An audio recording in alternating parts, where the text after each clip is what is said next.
Welcome to our APAC Ambassador Conversation series here on BizTech.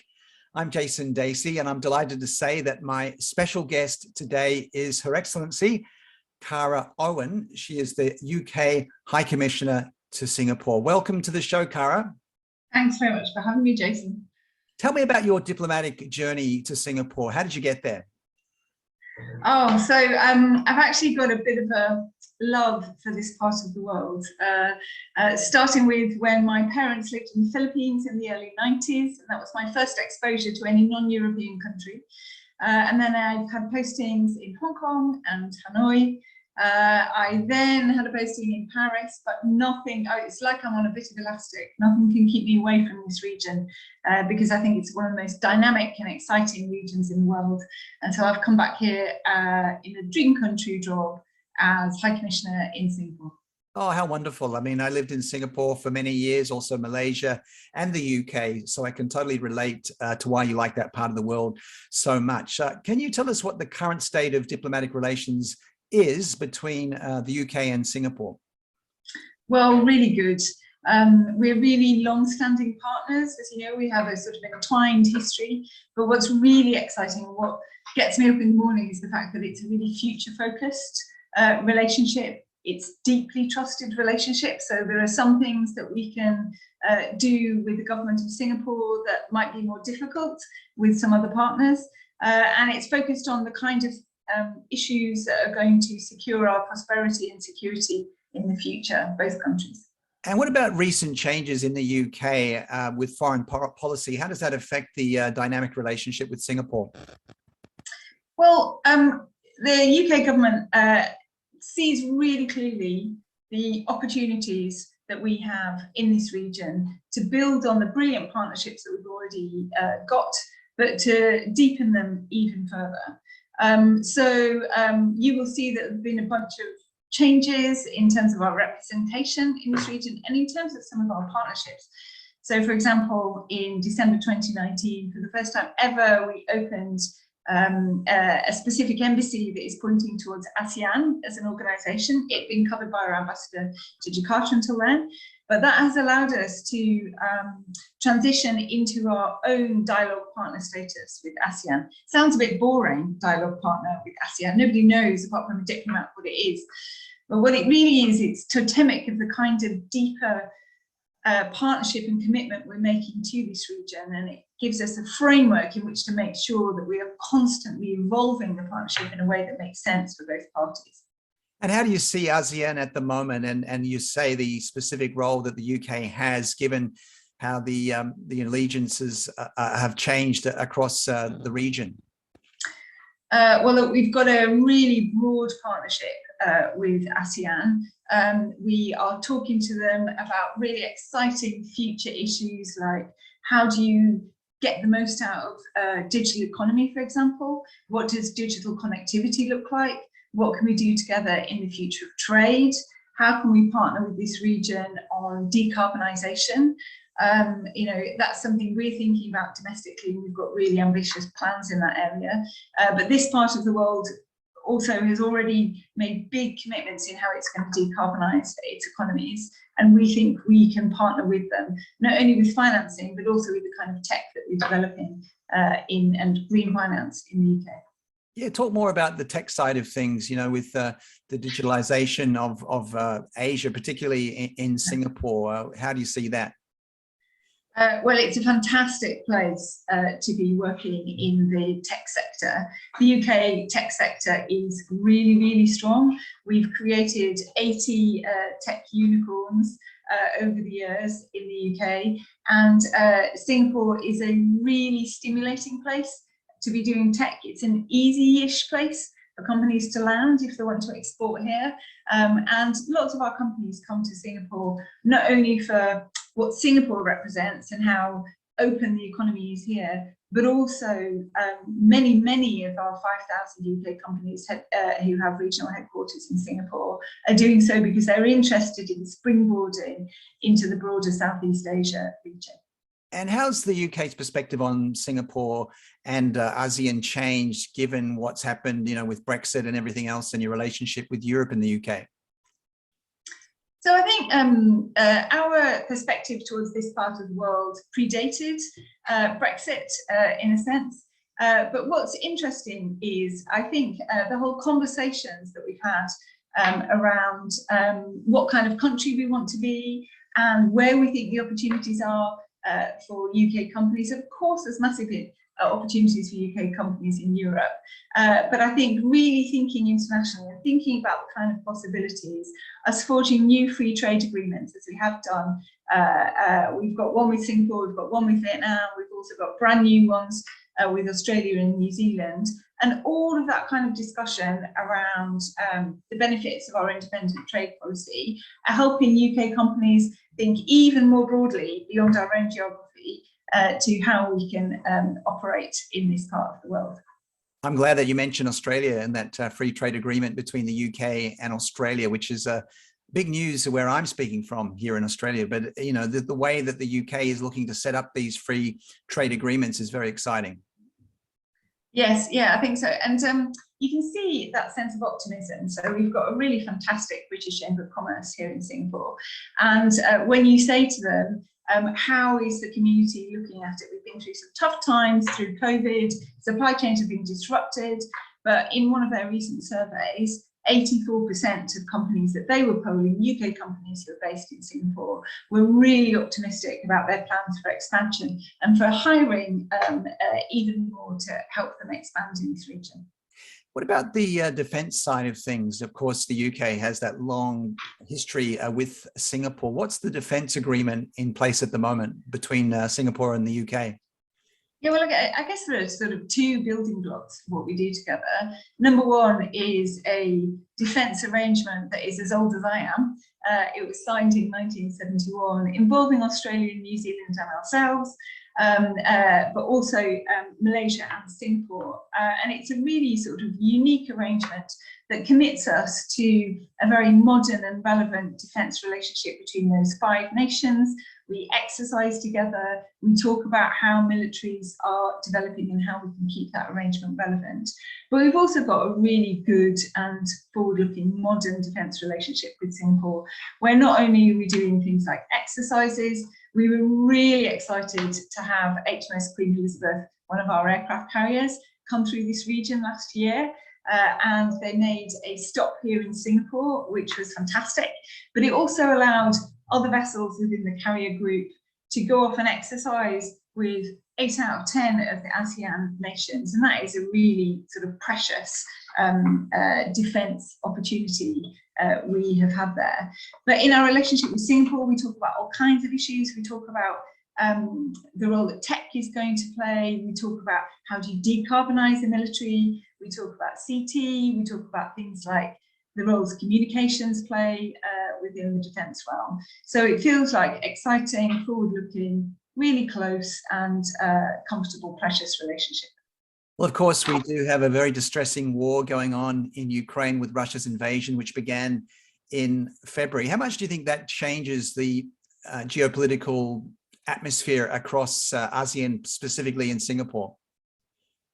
Well, look, I think so many countries are looking at what happened in Ukraine and the invasion of Ukraine, which was utterly unprovoked and uncalled for. And so many of them have looked at it with deep distress.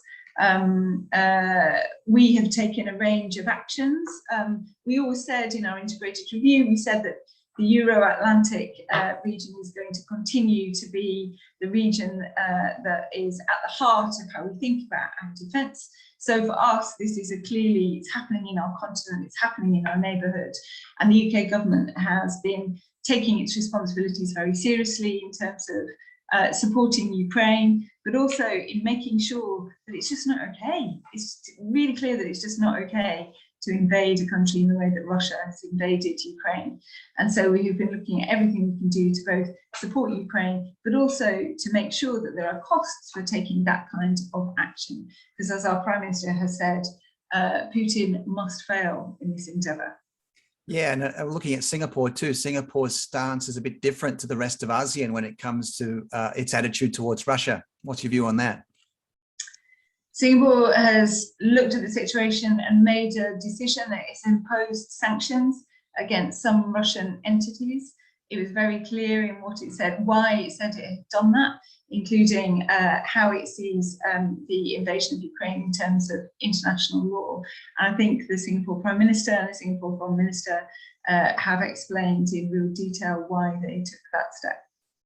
Right, let's talk more about the trade relationship between the UK and Singapore. Can you tell me the main exports and imports between the two countries? So financial services and the services sector in general is really lively in both of our countries, really innovative sectors. And that is a big part of what we do together, but it's not the totality. You can see British companies represented right across the sectors. So, for example, we've got a really big Rolls-Royce presence, manufacturing and maintenance presence here in Singapore. We've also got our pharmaceutical companies like GSK and AstraZeneca that are represented here. We've got really strong legal firms. Increasingly, I think we're going to see some of our really exciting, what I think of as climate tech companies, contributing to the decarbonisation transition, both here in Singapore, but also more broadly right across the region. And you mentioned AstraZeneca, and of course you did also touch on the pandemic and what we've been through over the last couple of years. What kind of role has AstraZeneca played in Singapore, if any?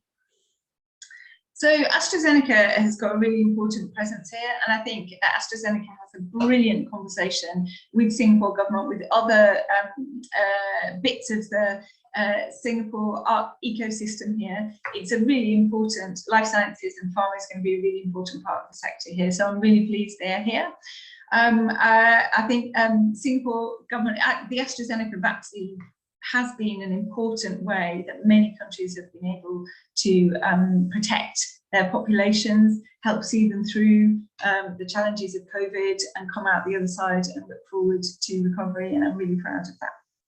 And what about the opportunities going forward? You've touched on the digital side and also the environment. What other opportunities do you see on the trade side for British companies?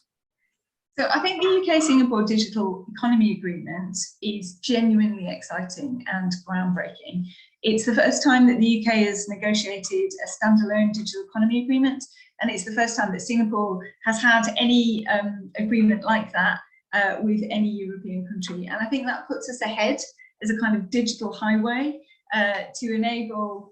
It's not just about tech this as well. I think that's one of the really important things. Some people think that a digital economy agreement is just for tech companies, but it's not. It looks at how you can harness digital tools to take out the friction of all kinds of trade. So instead of ending up with a stack of documents to export your goods that is about this high, burns many trees and takes ages to get processed, this kind of digital economy agreement is going to allow us to take all of that old style 400-year-old documentation out of it and move to things like e-signatures, e-customs. And the other thing that's really exciting is there's no point having something like that unless it's really rooted in solving the problems that businesses want you to solve.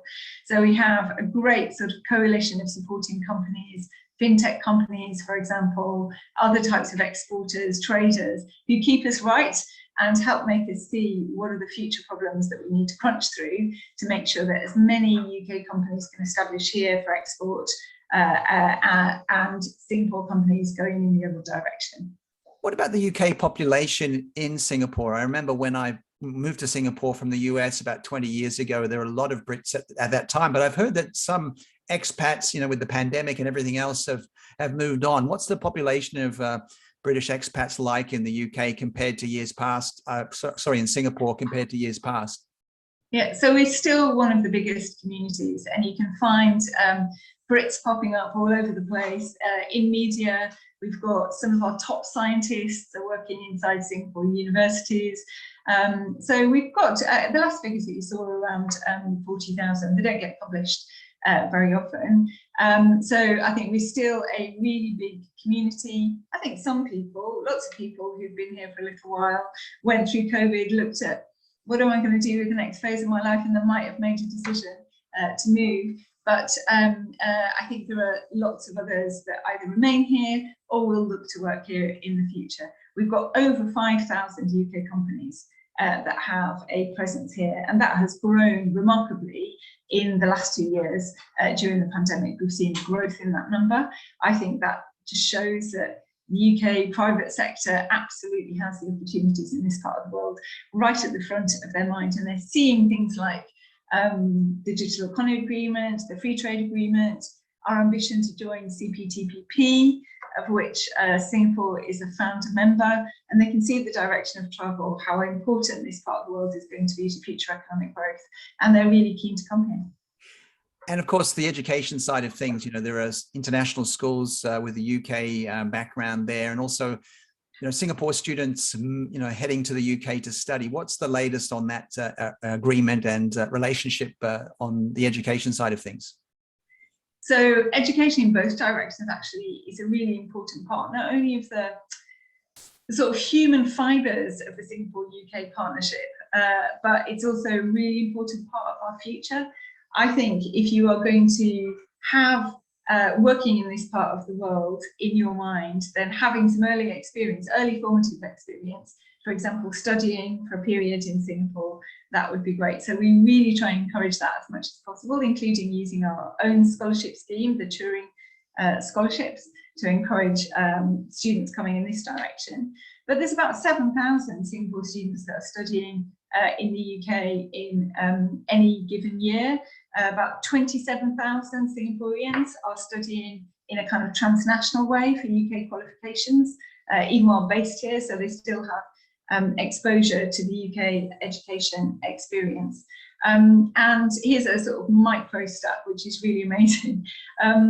Even though there are only 3.5 million Singaporeans, they are the third highest representative of international students from Asia at Cambridge University. And that shows how much they think of our own sector and how high quality the students coming out of Singapore are. They're a really precious part of our higher education ecosystem, I suppose. They bring an awful lot, and we're delighted to have them. Wow, that's a really interesting stat. There is a bit of a struggle, I guess, between Australia, the UK, Canada, the US for international students. And here in Australia, we've seen borders being shut for, close to 2 years. I think UK has been a bit more lenient in that respect in terms of allowing international travelers back. Do you think that's factored into more Singaporeans going to the UK for, further education? So we have been delighted to continue welcoming as many Singaporeans as want to come. We are very proud of our offering, and I don't mind saying that we feel that we want to make sure that we can beat the competition as much as we can, because you're right, it's a really competitive environment. They're high quality students. They're also incredibly discerning. So what Singaporean students, in my experience, most look for is an amazing education wherever they can find it, whatever their chosen focus is. And they also look for things like security and good value for money. So if we want to continue that flow, that which is the bedrock of some of the future partnerships, then I think all of us need to work really hard to make sure that our offering is brilliant. Talk more about the cultural relationship between the UK and Singapore. I know from my time being in Singapore for so long, I did see strong links between Singapore and the UK, and strong links between Singapore and Australia. So how broad is it, do you think, on that little island? Oh, I think it's really broad and really deep, and it covers absolutely every bit of our shared culture. The British Council, for example, has done really great work over many years, including around inclusion in the arts. So supporting artists and working with artists to make sure that their work gets not only visibility inside Singapore, but also internationally. And I'm really proud of that work. But there's a whole heap of stuff that goes on just organically. You're a sports broadcaster of long-standing, and you don't need me to tell you how popular English Premier League is, for example. It's really hard for me to find somebody that doesn't have allegiance of one type or another to an English soccer team, and that is a great conversation starter. But also we see fantastic theatre coming out from the UK here. We see great pop music acts coming through Singapore, and I can't wait to see them coming back. And also increasingly, there was a really great showing by Singapore writers in the London literary festivals that were happening before COVID, and I can't wait to pick that up again. Yeah, you touched on some very, very good points there. And of course, the writing, the authors that we've seen, coming out of the UK. And then definitely, I actually have a friend who's a British author in Singapore called Neil Humphreys, who's very well known across the region. I'm a fan. Yes. So we have that shared love of him. But yeah, when you talk about the sports side of things, with the Premier League being so big in Singapore and Malaysia, all across Southeast Asia, so how does that work, do you think, in terms of raising the profile of the UK and knowing what it has to offer for Singaporeans? So I think football in the UK has a really special position. Not only is it what happens on the pitch, it's also what it means within the communities where the football teams are based. And as I have to say, I'm sorry, I can't avoid it, as a Liverpool fan, I am really proud of what the club means inside the city, but also more broadly for the community. You'll have seen maybe how Liverpool fans provided their own particular type of support for Cristiano Ronaldo, from one of our biggest rival teams, when he'd been through recent bereavement. And I think that really says something about our country, and it says something about football. So what's to look forward to? What's on the horizon for you, and some special deals that may be happening between Singapore and the UK this year and beyond? So in terms of sporting deals, I'm really hopeful that at some point we'll see some EPL teams back here in Singapore. Every time they come, there's a real buzz around town, and not only in those who go and see the matches, but also in the fact that the teams have great connections at a grassroots level, and they really like to engage at that level with kids, with local teams. So I'm really hopeful of seeing that. And of course, we were excited because the Formula One, which I think has a very special place. A lot of the motorsports industry has some of its most exciting R&D taking place within the UK, even for teams that don't sound necessarily British. They'll have massive R&D in the UK, where we've got a massive strength of adopting tech and digitalisation into keeping motorsport evolving and moving on. And that's coming to Singapore, and I think it will be coming back to Singapore. We've missed it. It'll be really hard to find somebody who's not excited about that too. And how much do you think the relaxing of restrictions, both in the UK and in Singapore with COVID, hopefully we've got our fingers crossed that, things won't be too bad in terms of infections with COVID. How much will that help the relationship between Singapore and the UK, and of course, trade between the two nations? Yeah, I think it'll help a huge amount. So I guess two things. Number one, I'm really impressed, as I said before, by how companies changed the way they tried to expand and think about coming into this region. So we saw this uptick in the number of UK companies that are in Singapore. But I can also tell I've been to a couple of major trade shows. I was at the air show, and the aerospace sector was almost giddy with excitement at being able to get back together, because I think they know that's how those kinds of international meetings and those connections that they have is how the really exciting innovation happen. Water Week, who knew that Water Week that just happened last week here, which brought the whole water sanitation sector together from around the world, was going to be so exciting and so giddy, but it really, really was. And I know that lots of UK and Singapore investors and exporters are really excited about getting back on the road, about clapping eyes on some of the investments that they have wanted to make. But very often it's being present in the market that is the thing that you need to do to get a deal over the line. And I know about some really exciting pipelines that we've got in both directions.